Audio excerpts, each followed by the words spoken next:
Hello dear student, welcome to RB coaching classes. मैं संतोष कुमार एक बार math की क्लास में आपका पुनः स्वागत करते हैं।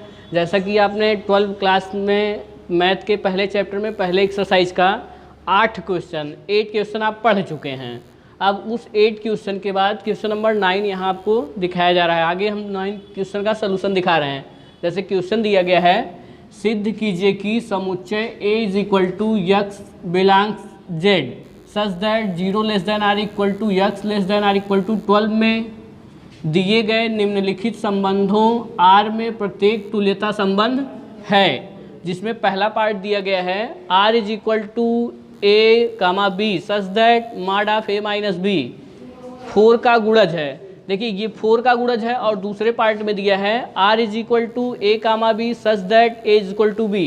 ये दो पार्ट आपको सॉल्व करने हैं। जैसे इन दोनों पार्टों में सबसे पहले हम पहले पार्ट के लिए सलूशन निकालेंगे। तो देखिए इसमें पहले पार्ट के लिए जब हम पहला पार्ट सॉल्व करेंगे तो हमें पहले रिलेशन लिखना है। तो रिलेशन लिखने के लिए यहाँ से कंडीशन को उठाएंगे। तो हम लिख सकते हैं A इज इक्वल टू, यहाँ देखिए 0 less than or equal to x less than or equal to 12। इसका मतलब ये हुआ A की वैल्यू आप लिख सकते हैं 0 से लेकर 1 2 3 4 डॉट डॉट 12। ये टोटल इतने मान हैं 0 से लेकर 12 तक। ये आपका पूरा मान दिया गया है A में। अब इसी के अकॉर्डिंग हमें रिलेशन दिखाना है और उस रिलेशन में पहले पार्ट में प्रूफ करना है कि ये तुल्यता संबंध रखता है। तो अब इस तुल्यता को प्रूफ करने के लिए सबसे पहले हमें दिखाना होगा स्वतुल्य, फिर सममित, फिर संक्रामक। तो इसके पहले भी अगर आप स्वतुल्य, सममित, संक्रामक के बारे में नहीं जानते हैं तो पहले पिछले वीडियो को देख लेंगे। वहाँ आपको इसका ढेर सारा डिटेल बताया गया है। अब यहाँ हम केवल इसका सलूशन देखेंगे। तो देखिए पहले हम प्रूव करते हैं स्वतुल्य। देखिए स्वतुल्य क्या होता है? स्वतुल्य की स्थिति ये है, और पहले पार्ट के अकॉर्डिंग हमें करना है स्वतुल्य दिखाना। साथ में ये भी ध्यान रखना है यहाँ कंडीशन A माइनस B 4 का गुणज माने 4 का गुणज भी होना चाहिए, इसको ध्यान में रखना है। तो देखिए स्वतुल्य अगर हम दिखाएंगे, स्वतुल्य दिखाने के लिए अगर हम ये मानते हैं, यहाँ आप लिख लें 0 माइनस 0, तो ये आएगा आपका कितना 0। तो इसका मतलब ये हुआ 0 माइनस 0 करने पे 0 आ रहा है, जो कि 4 का गुणज हम कह सकते हैं। अगर ये 4 का गुणज है तो हम ये भी कहेंगे 0 बिलोंग्स टू R, ऐसा भी लिखा जा सकता है। अगर 0 बिलोंग्स R हो रहा है तो भी हम कहेंगे कि ये 0 जो है वो रिलेशन में उपस्थित है। अगर ऐसा हो रहा है तो हम ये कहेंगे, या किसी एक नंबर के लिए भी लिख सकते हैं। अगर यहाँ नंबर किसी नंबर के लिए लिखेंगे A minus A is equal to, ये भी आपका 0 होगा, तो जो कि 4 का गुणज है। तो यहाँ A minus A is equal to 0 जो 4 का गुणज है ये। अब इसके बाद देखिए, अब इसका मतलब हम लिख सकते हैं A belongs to A, A belongs A भी लिखा जा सकता है। और इसके बाद देखिए A बिलोंग्स A लिखने का मतलब है कि अब ये जो A अवयव, स्मॉल a जो अवयव है वो समुच्चय A में उपस्थित है। तो अगर ऐसा हो रहा है तो ये स्वतुल्य है। तो हम कहेंगे R स्वतुल्य है, स्वतुल्य है। देखिए ये आपने दिखाया कि R स्वतुल्य है। अब आपको दिखाना है कि सममित। तो सममित के लिए सममित, देखिए सममित होने की स्थिति ये होती है कि इसमें अगर A B R में बिलोंग करता है तो B A भी R में ही बिलोंग करना चाहिए।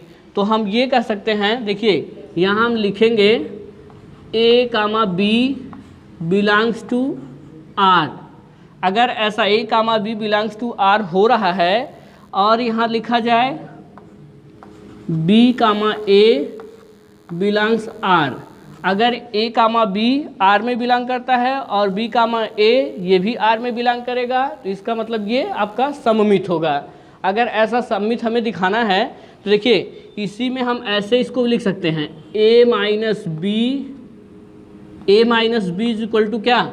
अब यहाँ से A minus B is equal to 4 का गुणज होना चाहिए। 4 का गुणज होने का मतलब अब देखिए यहाँ से ये सारी वैल्यूज़ A की है और यहाँ a माइनस बी 4 का गुणज दिखाना है, तो इसमें कोई भी नंबर हम किसी से सब्ट्रैक्ट नंबर लेना है 0 से 12 तक। अब इन 0 से 12 में कोई भी नंबर हो सकता है, तो उसमें हम सब्ट्रैक्ट करने के बाद ये मिलना चाहिए कि वो 4 का गुणज होना चाहिए। तो जब 4 का गुणज होगा तो इसका मतलब a minus B is equal to 4 का गुणज ये। और अगर ऐसा करने पर देखिए, अगर हम इसी को माइनस के साथ माड में कर दें तो ये माड माइनस, और यहाँ इसको अपोजिट करेंगे ये b माइनस a। अब देखिए यहाँ जब इसको हम माड से बाहर निकालते हैं तो ये माइनस वाला प्लस हो जाएगा, तो इसका मतलब इसी को हम लिख सकते हैं इक्वल टू में b माइनस a। तो बराबर ये भी क्या होगा 4 का गुणज, 4 का गुणज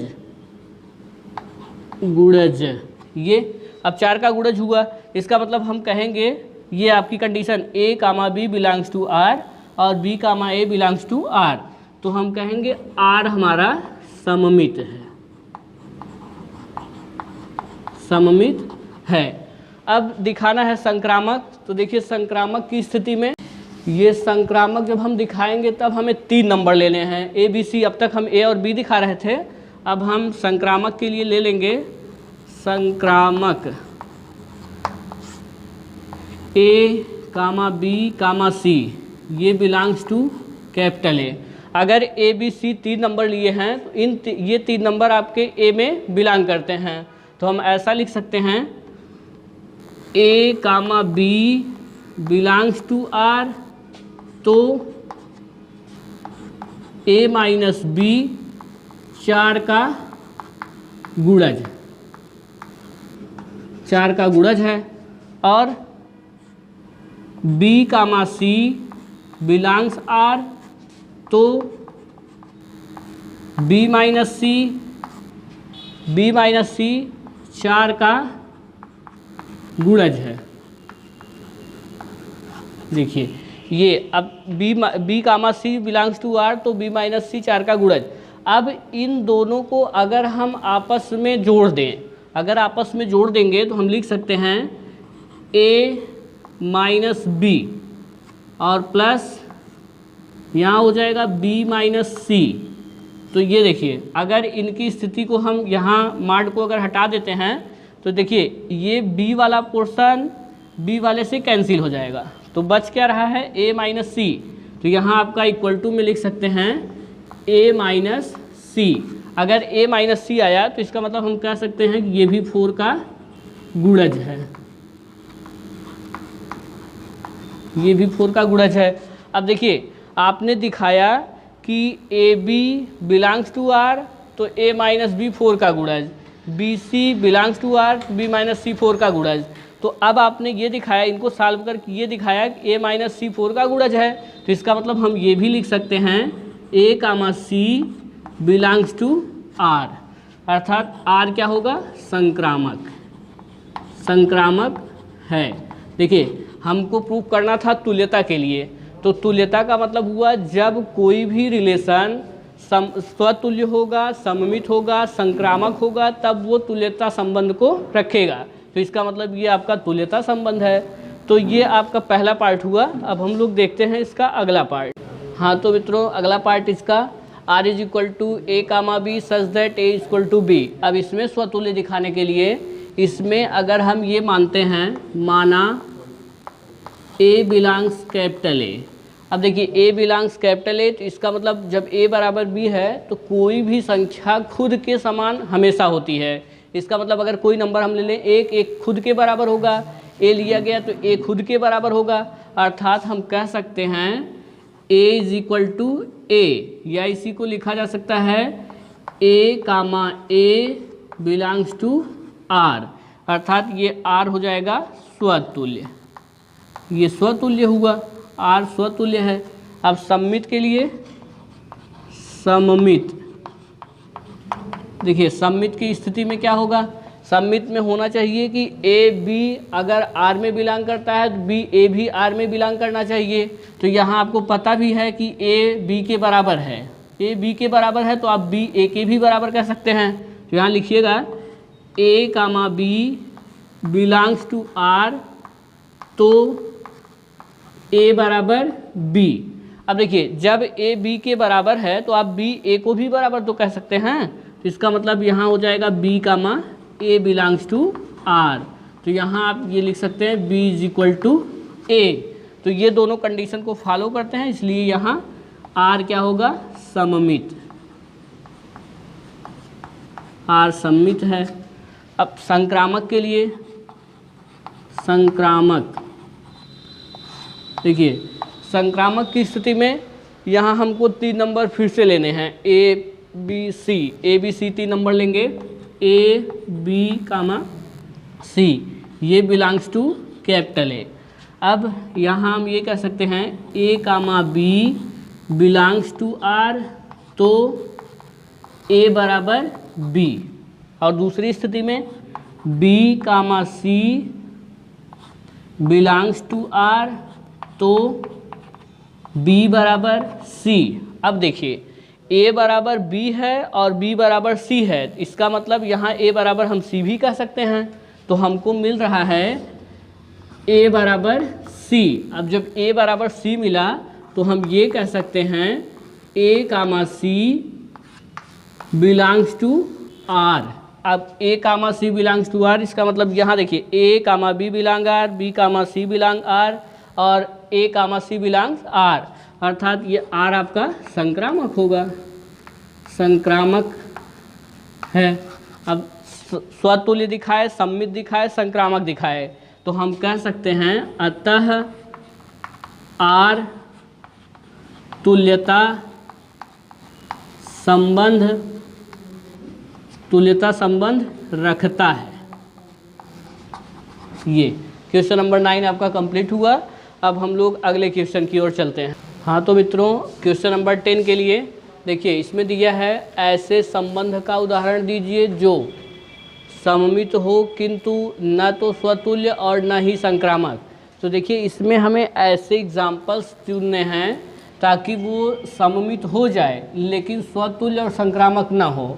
तो इनके लिए सबसे पहले हमें मान लेना है, सलूशन लिखने से सलूशन लिखेंगे हम लोग। देखिए सलूशन ये पहला पार्ट है आपका, पहले पार्ट के लिए सबसे पहले मान लेना है माना ए इज इक्वल टू समुच्चय 1 2 3, ये 1 2 3 आपके अवयव हैं, एलिमेंट्स, ये 1 2 3 एलिमेंट्स हैं।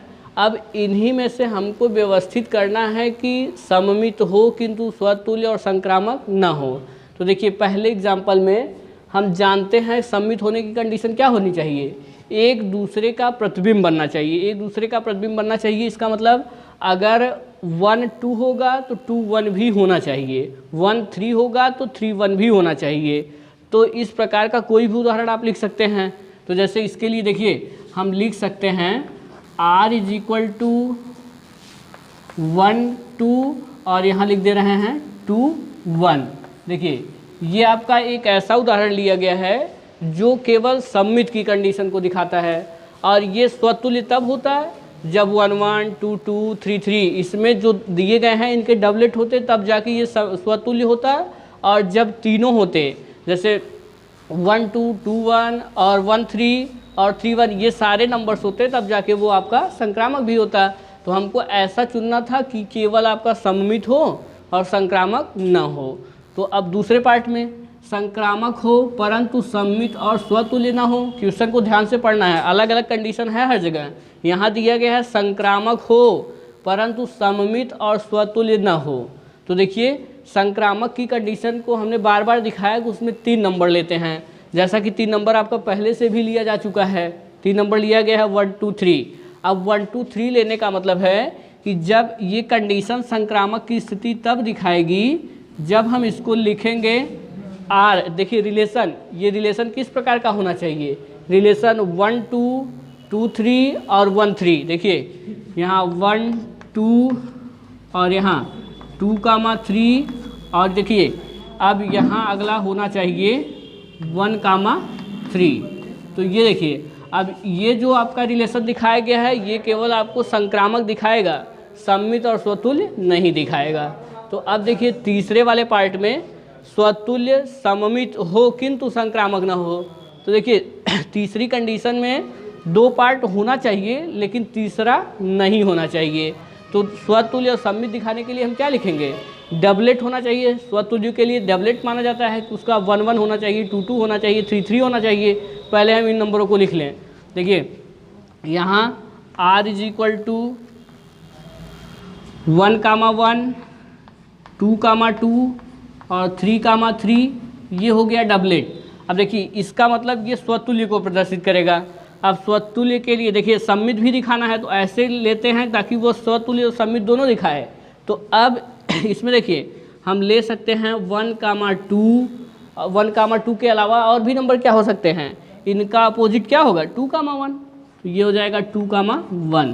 तो ये आपका ऐसा रिलेशन दिखाया गया है जो स्वतुल्य भी दिखाएगा और सममित भी दिखाएगा लेकिन संक्रामक नहीं दिखाएगा। तो अब इसका चौथा पार्ट, स्वतुल्य संक्रामक हो परंतु सममित न हो। देखिए फिर कंडीशन बदल दी गई, स्वतुल्य संक्रामक हो परंतु सममित न हो। तो देखते हैं इसमें चौथे में पहले हम स्वतुल्य दिखाएंगे। स्वतुल्य की स्थिति ये इतना तो लिख ही देना है डबलेट वाला, 1 कामा 1, 2 कामा 2, 3 कामा 3, ये 1 कामा 1, 2 कामा 2, 3 कामा 3, ये तो हम डबलेट वाले इतना लिख ही दिए हैं। अब इसके बाद देखिए यहाँ संक्रामक के लिए होना चाहिए 1 कामा 2, 2 कामा 3 और यहाँ होना चाहिए आपका 1 कामा 3, ये। अब ये स्वतुल्य भी दिखाएगा, संक्रामक भी दिखाएगा लेकिन सममित नहीं दिखाएगा। देखिए 1 2 है लेकिन 2 1 नहीं है, 2 3 है 3 2 नहीं है, 1 3 है 3 1 नहीं है। तो इसलिए इसका मतलब ये क्या हुआ, सममित नहीं होगा, बाकी दोनों टर्म होंगे। और पांचवा जो लास्ट पार्ट है इसका, सममित और संक्रामक हो किंतु स्वतुल्य न हो।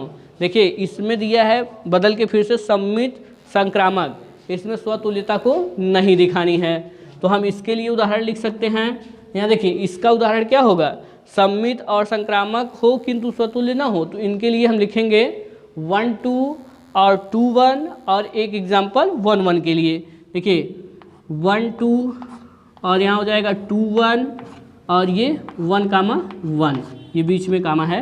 तो ये आपका दिखाएगा रिलेशन सममित संक्रामक किंतु स्वतुल्य नहीं होगा। तो ये हुआ 10वां क्वेश्चन। अगले क्वेश्चन के लिए हम लोग देखते हैं क्वेश्चन नंबर 11। हाँ तो दोस्तों क्वेश्चन नंबर 11 का सलूशन हमको देखना है। तो देखिए क्वेश्चन में दिया गया है, सिद्ध कीजिए कि किसी समतल में स्थित बिंदुओं के समुच्चय R P comma Q such that P की मूल बिंदु से दूरी Q की दूरी के समान है, द्वारा प्रदत्त संबंध R तुल्यता संबंध रखता है। पुनः सिद्ध करो कि P नॉट इक्वल्स टू 0 0 अर्थात मूल बिंदु से संबंधित सभी बिंदुओं का समुच्चय P से होकर जाने वाले एक ऐसे वृत्त को निरूपित करता है जिसका केंद्र मूल बिंदु है। ये इतना आपका क्वेश्चन है। अब इस क्वेश्चन को सॉल्व करने के लिए सबसे पहला काम हमें दिखाना होगा इसको तुल्यता। पहले पार्ट के रूप में इसको तुल्यता दिखाएंगे। तो तुल्यता में स्वतुल्य, सममित, संक्रामक। तो पहले हम स्वतुल्य दिखाएंगे। देखिए स्वतुल्य दिखाने के लिए P कामा P बिलोंग्स R, P कामा P बिलोंग्स R अर्थात P क्या होगा, P स्वयं से स्वयं के बराबर, स्वयं के बराबर होगा। अगर P स्वयं के बराबर होगा तो इसका मतलब हम कह सकते हैं R स्वतुल्य है, R स्वतुल्य है। अब दूसरा सममित। देखिए सममित में क्या होता है, सममित की स्थिति में अब हम ये कहेंगे P comma Q belongs R, P comma Q belong R। तो यहाँ होगा क्या, P कामा Q मूल बिंदु से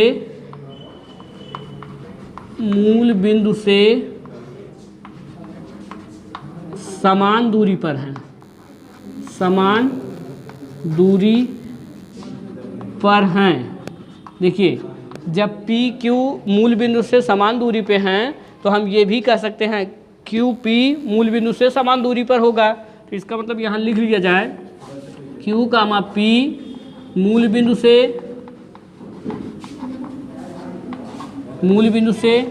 समान दूरी पर है। तो इसका मतलब हम ये भी कह सकते हैं Q comma P belongs to R। जब Q comma P belongs R हो गया तो हम कहेंगे R क्या है, R सममित। ठीक, ये सममित है। अब देखिए आपने दो कंडीशन दिखाई, स्वतुल्य और सममित, तीसरा आपको दिखाना है संक्रामक। तो देखिए संक्रामक की स्थिति में, संक्रामक दिखाने के लिए हम तीन बिंदुओं को मान लेते हैं, पी क्यू आर या ए बी सी भी कह सकते हैं आप। तो देखिए जब पी क्यू आर मान रहे हैं, देखिए पी क्यू आर ये तीन बिंदु हैं, ये बिलोंग करते हैं ए में। तो हम कह सकते हैं पी कामा क्यू बिलोंग कैपिटल आर। तो इसका मतलब ये हुआ पी क्यू मूल बिंदु से समान दूरी पर हैं, समान दूरी पर हैं, ये होगा। और दूसरी स्थिति में यहाँ हम लिख सकते हैं Q comma capital R belongs to R। यहाँ देखिए अब आप लिखेंगे Q कामा R मूल बिंदु से समान दूरी पर हैं। ठीक, अब इसके बाद देखिए जब PQ मूल बिंदु से समान दूरी पर है और QR भी मूल बिंदु से समान दूरी पर है, तो हम ये कह सकते हैं कि यहाँ जो PR बिलोंग्स कैपिटल R, तो लिखेंगे P कामा R मूल बिंदु से समान दूरी पर हैं, ये समान दूरी पर हैं। तो अब देखिए पी क्यू बिलोंग्स आर हुआ, Q R belongs capital R हुआ और P R belongs capital R. ये आर पी क्यू आर के संबंध को दिखाएगा, अर्थात तीन बिंदु को। देखिए ये अगर हम 1 2 3 बिंदु ले रहे हैं तो मूल बिंदु से इनकी दूरियां समान दिखाएगा, पी क्यू आर। और ये जो आर लिखा गया, ये वाला जो आर लिखा गया है, ये आपका रिलेशन दिखाएगा, ये रिलेशन को प्रदर्शित करेगा। और ये पी क्यू आर जो तीन बिंदु हैं वो इस प्रकार से दिखाए गए हैं। तो अर्थात हम कह सकते हैं कैपिटल आर हमारा संक्रामक है, ये संक्रामक हो गया। तो जब स्वतुल्य सममित संक्रामक हुआ तो हम ये भी कहेंगे अतः कैपिटल आर तुल्यता संबंध रखता है, तुल्यता संबंध रखता है। अब देखिए इसका पहला पार्ट हुआ, दूसरे पार्ट में हमको ये दिखा देना है सिद्ध करो कि P नॉट इक्वल टू 0 0। तो इसमें केवल आप थोड़ा सा फिगर देख लीजिए, इसमें लिखना नहीं कुछ, आप समझ जाएंगे, बस थोड़ा सा ध्यान दीजिएगा। देखिए इसमें हम मान लेते हैं हमारा ये एक्स वाई प्लेन है और ये बिंदु P, यहाँ Q, यहाँ R, यहाँ S T इस प्रकार से हैं। देखिए P Q R S T यहाँ U V W इस प्रकार से हम ढेर सारे बिंदु मान लेंगे। तो देखिए होगा क्या, ये अगर सभी बिंदुओं को हम मिला देंगे, ऐसे इस प्रकार से सभी बिंदुओं को मिला देंगे तो ये हमारा एक सर्किल बनेगा। जबकि आप जानते हैं कि सर्किल जो वृत्त बन रहा है, वृत्त की सभी त्रिज्याएं एक जैसी होती हैं, वो चाहे यहाँ से मिला दी जाए, चाहे यहाँ से मिला दी जाए, चाहे जहाँ से मिला दी जाएंगी, सभी जगह वृत्त की त्रिज्या इक्वल होगी।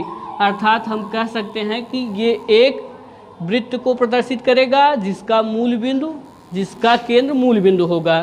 तो केंद्र ये है आपका और यही आपका मूल बिंदु भी है।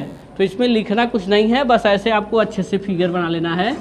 ये इस प्रकार से जो रफली फिगर हम बनाए हैं, इसे आप अच्छे से पेंसिल से टिक करेंगे और गोला प्रकार की सहायता से इक्वल दूरी पे रख के ऐसे आप वृत्त बना के दिखा देंगे। ये क्वेश्चन नंबर 11 आपका समाप्त हुआ। अगला क्वेश्चन देखते हैं।